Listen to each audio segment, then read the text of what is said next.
religious and we look at the jogger on Sunday morning and be like, why aren't they in church? I'm not like them.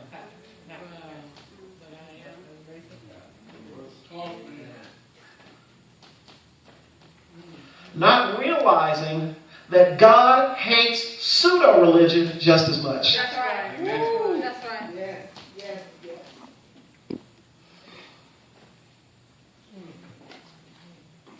yes. Pseudo. P-S-E-U-D-O. It's kind of like the real thing. Only it's not. Rachel vouched with me on this, I think. Quality of ingredients when you're cooking is not understated. Right.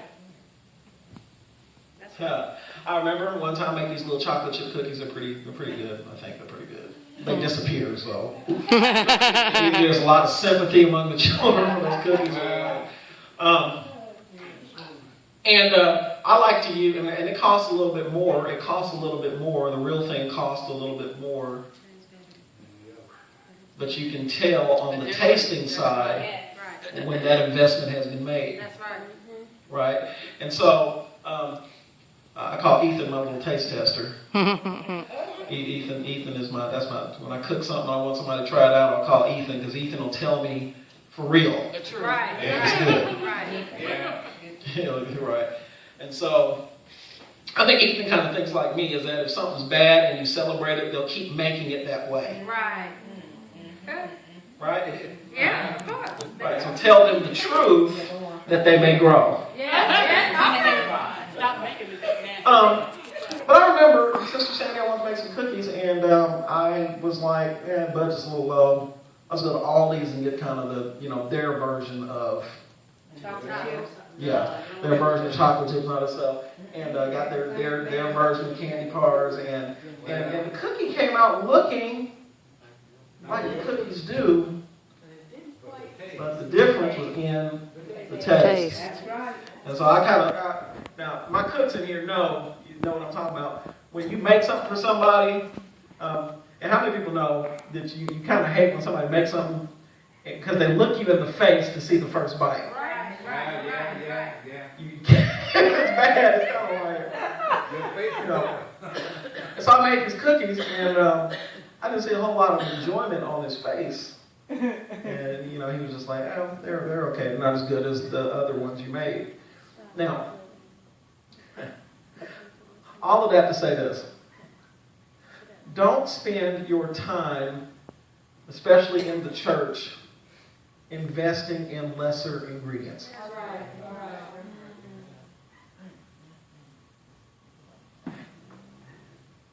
And Go ahead. Real Christianity does cost you something. Yes, it does. Not that you're trying to buy your salvation, but gratefulness demands. Gratefulness doesn't cause me to brag on self about what God is doing. What he should have been grateful for is, some of you, I listened to, anybody here ever listen to Alistair Begg? Yes. He was on it this week. He was talking about this very thing. He was talking about this lady who wrote a letter to him and said, the Lord had to deal with adulterous tendencies in me. She said she'd spent so much time talking about how she wasn't like that, but she went on a business trip and somebody there appealed to her, and it came to her understanding that the things that lie dormant in her are still there. That's right.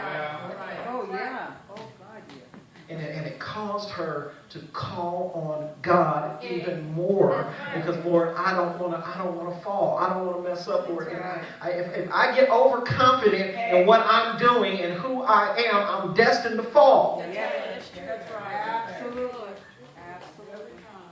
That's the nature of horizontal Christianity, horizontal prayer. I'm comparing myself to what you're doing. Wow. And if you're not doing what I'm doing, then I feel pretty confident about pointing out to you what I'm doing.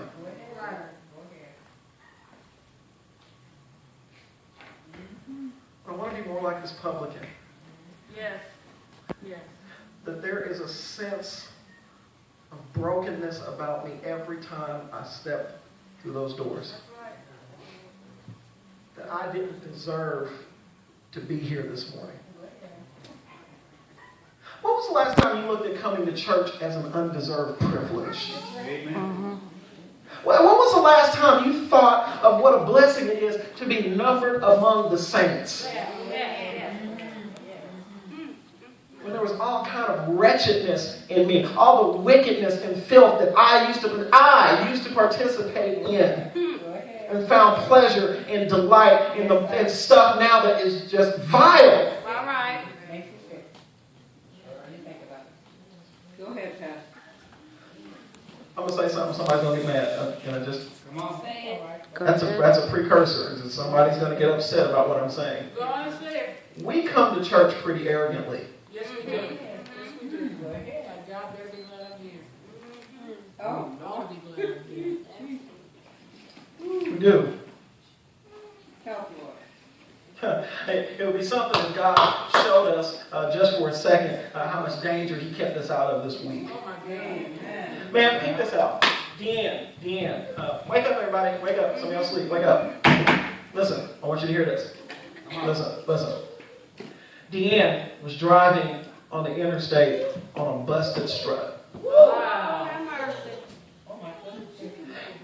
Listen. She was. I'll teach you to pray, won't it? Yeah. She didn't know the extent of the damage, but she was on the interstate and she coasted home with it. It was so bad, I didn't realize how bad it was. You know, because sometimes I'm just kind of like, you know, you just hit a rock or something. But, Yeah. man, I was scared to even back that thing out of the driveway. Well. It was so bad. Am I telling the truth? We go all the way from our house to Freddie's. Y'all know where that church is Chicken Inn on Washington Street out by the airport? Yeah. Freddie's is just down the street there, like Lyndhurst and Washington Street from our house. Right. We drove this car there not knowing how bad it was. And so we pulled in, and we were like, man, there's something going on. We couldn't tell. He's like, well, just back it into that parking spot over there, and we'll take a look at it.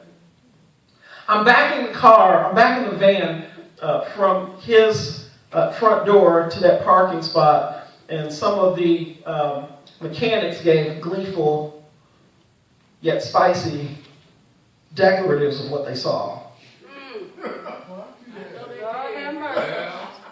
They couldn't believe it. Oh my goodness. yeah, that's good. And they expressed that, but just not in Sunday morning. So I get out, and the tire on the driver's side is literally like this. It's like angled like this. And so he lifts the car. He said, pull that in. I'll pull it in. He lifts it up. The tire is literally hanging off the van by the spring. Oh my God. It not only busted the strut, it busted the mount, the whole thing. Now listen, she was on the interstate driving on that tire. We drove it from our house. It shouldn't have been driven. It should have been towed. But God kept us, kept my wife, kept me when I was driving it down there. I have reason to give God my best. Yes. Go ahead. Because this has nothing to do with what I deserve. Yes. I'm with you. Go ahead. It's all about God.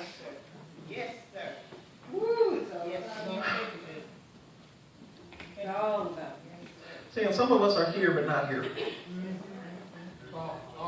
Go ahead, Pastor.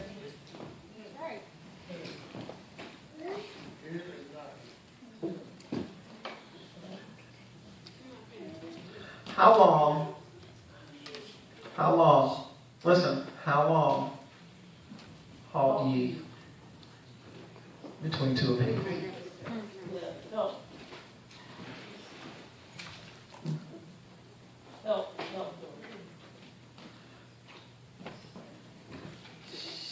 Listen. When God becomes the most important thing, He'll be the most important thing. That's exactly right. That's right. You hear me? Yes, sir. When God becomes the most important thing, He'll be the most important thing. this story really emphasizes not two types of prayer, but two types of hearts. Come on. Right. Come on. And it's only the darkest heart that would offer God what this Pharisee did.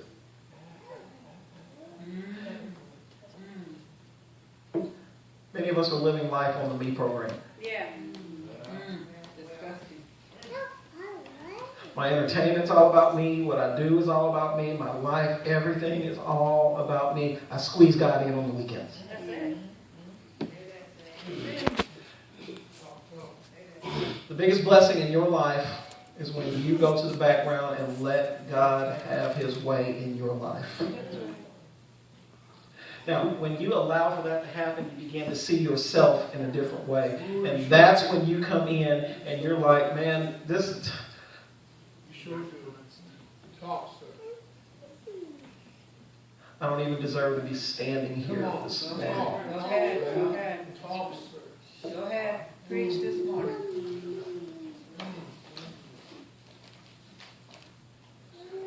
I'm going to give you this last thing. I'm going to just...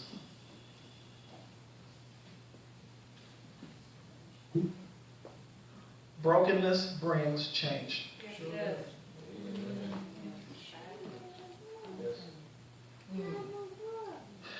There's only really two paths here. Pride versus brokenness. Proud people make excuses. Proud people blame others for their failures. Proud people don't own up to anything. Proud people get mad when you tell them the truth. The way of a proud person is really pseudo-Christianity.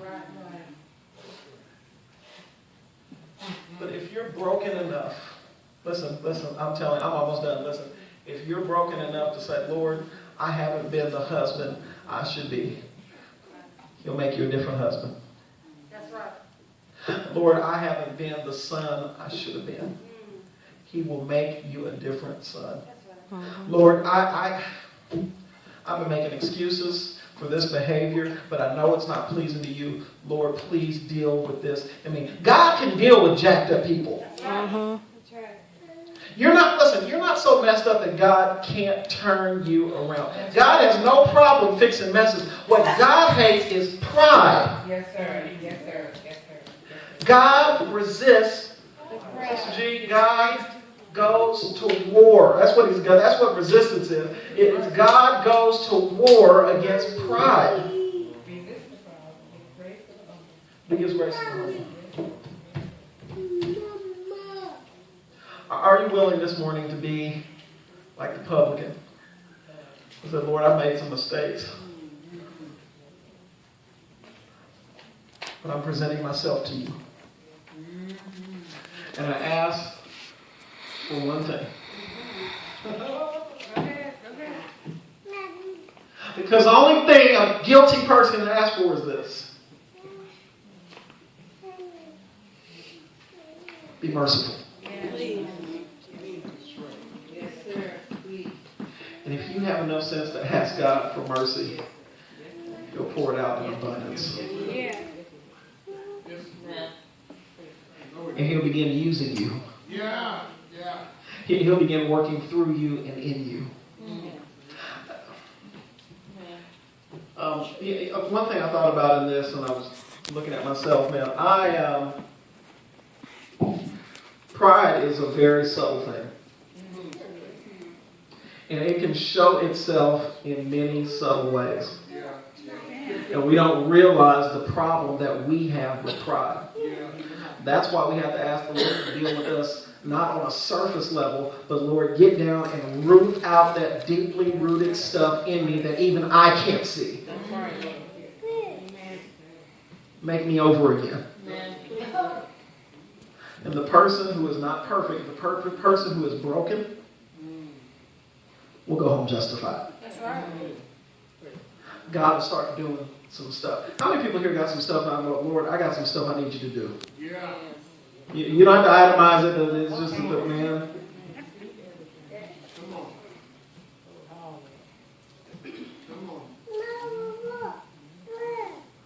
Are you in a position to ask Him for it? I'm going to open the door of the church. I mean, this is a chance for you to come to the altar. And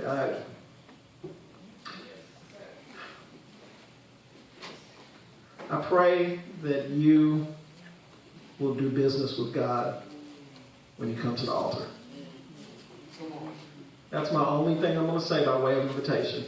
It doesn't matter who you are. It doesn't matter how old you are, how young you are. It doesn't matter how messed up you've been. Listen, God is able to do exceedingly abundantly above all that we ask or even think about to ask Him. That's right. But are you willing for the first time to come before Him in brokenness and submission and truly say, Lord, I need you?